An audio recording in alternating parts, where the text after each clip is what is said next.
नमस्कार दोस्तों, मैं हूं आपका दोस्त एडवोकेट पंकज डाबर और मेरे YouTube चैनल में आप सभी का स्वागत है। तो दोस्तों, वीडियो स्टार्ट करने से पहले हमेशा की तरह मैं आप सभी को रिक्वेस्ट करूंगा कि अभी तक जिन दोस्तों ने, जिन भाइयों ने, जिन बहनों ने, जिस भी फ्रेंड्स ने आज अभी तक मेरा चैनल सब्सक्राइब नहीं किया है तो प्लीज़ आप मेरा चैनल सब्सक्राइब कीजिए, लाइक कीजिए, शेयर कीजिए और नोटिफिकेशन बेल का जो बटन है वो ऑन कर लीजिए ताकि जो भी मेरे द्वारा इन्फॉर्मेटिव वीडियोस, जो लीगल वीडियोस जो बनाई जाती हैं वो आप तक पहुंच सके और जो भी जानकारी मुझे है मैं आप तक पहुंचा सकूं। तो दोस्तों, हमेशा की तरह आज फिर मैं एक नए टॉपिक पे बात करूंगा।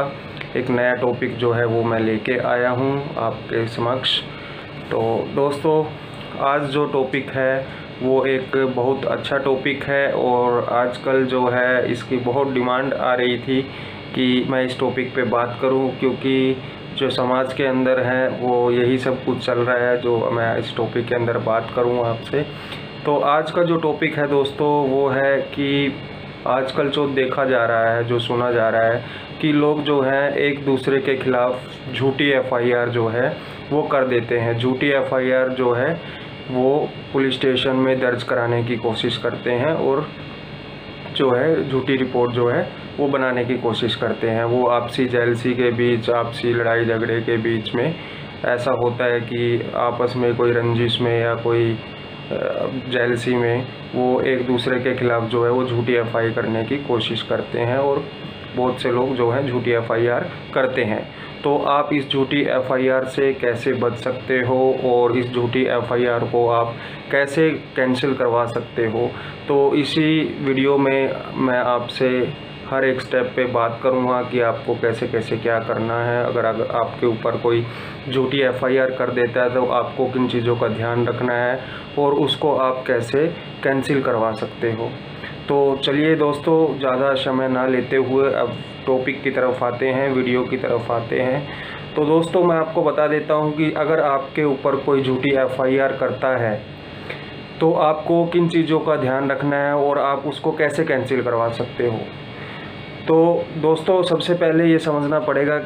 कि जो FIR है वो कैसे होती है, क्या होती है, और जो एक FIR होती है, एक NCR होती है, वो क्या होती है। तो दोस्तों, मैं आपको बताऊंगा कि अपराध जो है वो दो किस्म के होते हैं। जो ऑफेंस हैं वो दो किस्म के होते हैं। एक होता है कॉग्निजेबल ऑफेंस और एक होता है नॉन कॉग्निजेबल ऑफेंस। तो कॉग्निजेबल ऑफेंस जो है वो सीरियस क्राइम जो होता है उसके अंदर बहुत सारी चीज़ें आती हैं, जैसे आपने किसी का मर्डर कर दिया, आपने किसी का रेप कर दिया, डोरी डेथ है, आपने किसी का अपहरण कर लिया, किडनैपिंग कर ली। तो ये सब जो है वो कॉग्निजेबल ऑफेंस होते हैं, जो सीरियस जो है वो अपराध होते हैं और इसके अंदर जो है वो सीधी FIR होती है और जिसे हम बोलते हैं NCR। तो NCR क्या होती है? नॉन कॉग्निजेबल रिपोर्ट जो होती है वो, जैसे आपने किसी के साथ में कोई मतलब आपका कोई एग्रीमेंट हुआ है, आपने ब्रीच जो है उसका जो ट्रस्ट है उसके अंदर आपने उसको तोड़ा है, ट्रस्ट को, उसके आपकी जो टर्म कंडीशंस थी, और जो छोटे जो क्राइम होते हैं वो NCR के अंदर गिने जाते हैं। उसके अंदर जो है कि नॉन कॉग्निजेबल रिपोर्ट जो है वो फाइल करती है पुलिस, वो फाइल होती है, उसके अंदर FIR नहीं होती है। जो सीरियस जो क्राइम होते हैं उसके अंदर जो है FIR होती है, फर्स्ट इन्फॉर्मेशन जो रिपोर्ट जिसे हम बोलते हैं वो होती है।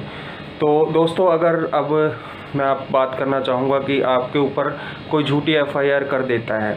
तो आप उसको कैसे कैंसिल करा सकते हो। तो अगर आपके ऊपर कोई झूठी FIR करता है तो आप हाई कोर्ट के अंदर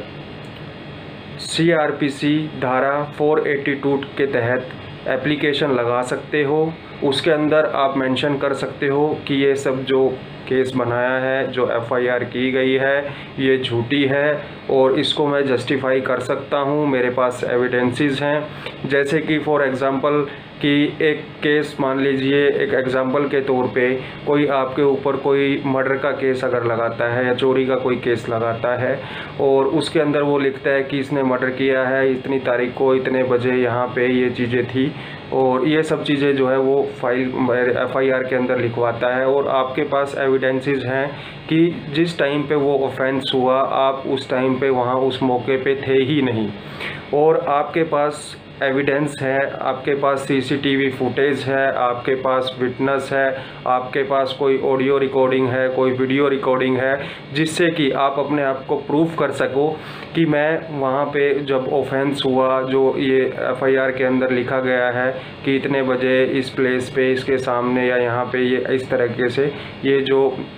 है कांड हुआ है, जो रिपोर्ट के अंदर लिखा गया है, जो झूठी एक कहानी बना के जो बनाई गई है, उसको आप जस्टिफाई कर सकते हो। आपके पास इनफ जो है वो एविडेंसेस हैं और आप वो लेके आ सकते हो, आप उस एप्लीकेशन के साथ में लगा सकते हो हाई कोर्ट में। अगर आपके पास इनफ जो एविडेंसेस हैं,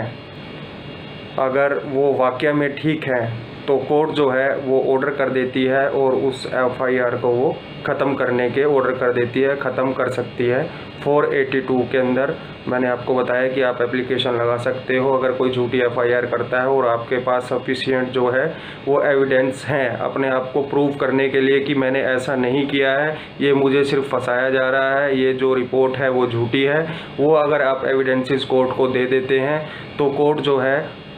वो FIR को जो है वो ख़त्म कर देती है। तो दोस्तों वो आजकल जो है ये यही सब चल रहा है कि उसने मेरे ख़िलाफ़ कर दी, मैंने उसके ख़िलाफ़ कर दी, झूठे केस बना दिए। तो लोगों को ये पता नहीं होता है कि अगर झूठी FIR है, झूठी कोई कहानी अगर कोई बना रहा है, कोई रिपोर्ट लिखवा रहा है, उसके अंदर जो है वो आप उसको कैंसिल भी करा सकते हो। तो दोस्तों और एक चीज़ मैं आपको बताऊँगा कि आप अगर जब भी एप्लीकेशन हाई कोर्ट के अंदर लगा देते हो कि FIR जो है ये झूठी है, इसको कैंसिल किया जाए, उस दौरान मैं आपको एक जानकारी और देना चाहूँगा कि अगर आपने एप्लीकेशन आज लगा दी तो आज से ही जो भी पुलिस कार्रवाई करती है कि आपको जैसे अरेस्ट करना है या आपको कोई इन्वेस्टिगेशन के अंदर और चीज़ें कुछ करनी है, वो सब चीज़ें जो है वो स्टे हो जाती है। पुलिस जो है वहीं पे ही रुक जाती है, वहीं पे ही आपकी जो कार्रवाई है वो स्टे हो जाती है जब तक उसका डिसीज़न नहीं आता है। जो भी एप्लीकेशन आपने लगाई है उसका डिसीज़न जब तक नहीं आता है तो पुलिस वाला कोई भी कार्रवाई नहीं कर सकता है। तो ये चीज़ें मैं आपको दोस्तों बताना चाह रहा था कि अगर आप एप्लीकेशन फ़ाइल करते हो तो उसके दौरान में क्या होता है, और आपके पास अगर सफिशिएंट एविडेंस है, आप अपने आप को प्रूफ कर देते हो तो ऑर्डर जो है वो आपकी फेवर में आ जाता है। अदरवाइज़ क्या होता है दोस्तों, अगर आप अपने आप को सही साबित नहीं कर पाते, आपके पास नहीं एविडेंसेस होते कि ये जो FIR है वो झूठी है, तो उसके बाद क्या होता है कि कोर्ट जो है जो एप्लीकेशन है उसको डिसमिस कर सकती है, उसको डिसमिस कर देती है। और जो है आपको फिर कि उसके अंदर आपको जो भी FIR हुई है उसके अंदर सबसे पहले फर्स्ट आपको बेल लेनी पड़ती है। बेल दो तरीके की होती है दोस्तों, एक तो एंटीसिपेटरी बेल होती है और दूसरी जो है रेगुलर बेल होती है। तो आप अरेस्ट होने से पहले, अरेस्ट से बचने के पहले कि आपको पुलिस जो है अरेस्ट ना करे, तो एंटीसिपेटरी बेल आप फाइल कर सकते हो, उसको आप ले सकते हो। और अदरवाइज़ आपको रेगुलर बेल कोर्ट से करवानी पड़ेगी, वो है जो अरेस्ट होने के बाद। देन उसके बाद क्या है कि ऑफिसर जो है चार्जशीट फाइल करता है कोर्ट के अंदर, आपके ऊपर चार्जेस लगते हैं। चार्जेस लगने के बाद जो है दोस्तों वो आपका ट्रायल जो है वो स्टार्ट होता है। उस टाइम पे क्या है कि आप रेगुलर बेल अप्लाई कर सकते हो। अगर आपकी एंटीसिपेटरी बेल जो है वो कोर्ट ने रिजेक्ट कर दी है तो आप रेगुलर बेल जो है वो करवा सकते हो। और दोस्तों एक चीज़ और बताना चाहूँगा कि आप कोर्ट के अंदर भी जो है आप FIR के अंदर अगर आपको डाल दिया गया है, आपका झूठा नाम डाल दिया गया है, वहाँ पे भी आप निकल सकते हो। वो जो स्टेज है वो कोर्ट के अंदर जो ड्यूरिंग ट्रायल जो होती है, वो जब चार्ज फ्रेम होते हैं, जब जो जज है वो आपसे पूछता है कि जब कि आपने ये सब काम किया, आप इसमें प्ली गिल्टी मानते हो, आप ट्रायल चाहते हो, या क्या आप अपने क्या आपकी स्टेटमेंट है, क्या आप बोलना चाहोगे, आपके ऊपर ये जो एलिगेशन लगे हैं। उस टाइम पे भी दोस्तों जो है आप चार्ज जब फ्रेमिंग की जब स्टेज आती है कोर्ट के अंदर, उस टाइम भी कोर्ट को पावर होती है कि वो आप पे चार्ज लगाए या ना लगाए, या कौन सा चार्ज लगाए, या आप कहाँ तक की आपकी इन्वॉल्वमेंट थी।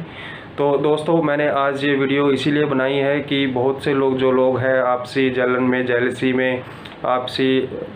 लड़ाई झगड़े के कारण लगा लो कि किसी से लड़ाई झगड़ा हो गया, रंजिश हो गई और किसी के ऊपर जो है वो झूठी FIR कर देते हैं। तो झूठी FIR से आप इस तरीके से आप बच सकते हो। और अगर हाई कोर्ट में भी आपकी जो एप्लीकेशन है वो नहीं ली जाती है, नहीं रिजेक्ट हो जाती है, तो आप उसके लिए सुप्रीम कोर्ट भी जा सकते हो। आपके लिए 2 ऑप्शन है, high court and supreme court. आप दोनों जगह जो है वो आप जा सकते हो और जो झूठी FIR है उसको आप कैंसिल करवा सकते हो। तो high court and supreme court को दोनों को पावर है और आपके पास ये दोनों राइट्स हैं कि आप झूठी FIR को ऐसे ख़त्म करवा सकते हो। तो दोस्तों मैं जाते जाते आप सभी से यही बोलूँगा कि अगर ये वीडियो आपको अच्छी लगे और इस वीडियो में अगर कोई भी चीज़ छूट गई है तो मुझे बताइए, या आपके जहन में कोई भी सवाल है इसको लेके कि FIR को मैं कैसे कैंसिल करवाऊँ, इसने मुझे झूठी FIR लिखवा दी है, तो आप मुझे कमेंट कर सकते हो, मेल कर सकते हो, फ़ोन कर सकते हो। कोई चार्जेस नहीं है इसमें, ना इसमें कोई मैं बोलूँगा कि मेरी कुछ मैं अपना प्रमोशन करने के लिए ये सब वीडियोस बना रहा हूँ। मैं सिर्फ एक लीगल जो जानकारी है, बेसिक जो जानकारी है लॉ की, वो मैं आप तक पहुँचाने की कोशिश करता हूँ। तो दोस्तों आप मेरी वीडियोस को लाइक कर रहे हो, मुझे बहुत अच्छा लगता है। आपका जो प्यार मुझे मिल रहा है उसी से मोटिवेट होके मैं एक अलग वीडियोस बना रहा हूँ, नई वीडियोस बना रहा हूँ। बहुत से लोग जो हैं वो मुझे बोलते हैं कि नहीं सर, आप लॉस को क्यों आगे मतलब सबको बता रहे हो, एडवोकेट की जो है वो जो प्रैक्टिस है इससे वो कम होती है और लोगों को जानकारी मिलती है, तो कौन हमारे पास आएगा, कैसे क्या होगा। तो दोस्तों मेरी ये इंटेंशन नहीं है, मेरी इंटेंशन सिर्फ यही है कि जो भी मुझे जानकारी है तो बेसिक चीज़ें जो है वो आप तक पहुंच सके, और जो बेसिक जो लॉ है वो सबको भारत के हर एक नागरिक को पता होना चाहिए, वो उसका अधिकार है। और यही मेरी इंटेंशन है कि मेरे पास जो भी जानकारी है, जो मुझे नॉलेज है, जो मुझे एक्सपीरियंस है, वो आप सभी के साथ मैं शेयर करूं। तो दोस्तों अभी तक मेरा जो चैनल है, जिस भी मेरे एक नए दोस्त कोई देख रहा है तो उसने अभी तक सब्सक्राइब नहीं किया है तो प्लीज़ सब्सक्राइब कीजिए एंड शेयर कीजिए, ताकि जो मेरी वीडियो है वो आगे से आगे हर किसी को पहुँच सके और उनको जो है जानकारी मिल सके। तो अगली वीडियो में मैं आपसे मिलता हूँ एक नए टॉपिक पे, अच्छे टॉपिक को सर्च करके, या मुझे जो भी रिक्वेस्ट आएगी उसको मैं लेके आऊँगा आपके सामने। और आप लोगों का बहुत अच्छा रिस्पॉन्स आ रहा है, बहुत मुझे प्यार मिल रहा है, बहुत मुझे खुशी होती है कि मैंने जो ये काम स्टार्ट किया है तो बहुत अच्छा आपको लग रहा है ये। और तो दोस्तों इसी के साथ इजाज़त चाहूँगा, मैं अगली वीडियो में आपके साथ मिलता हूँ। नमस्कार दोस्तों।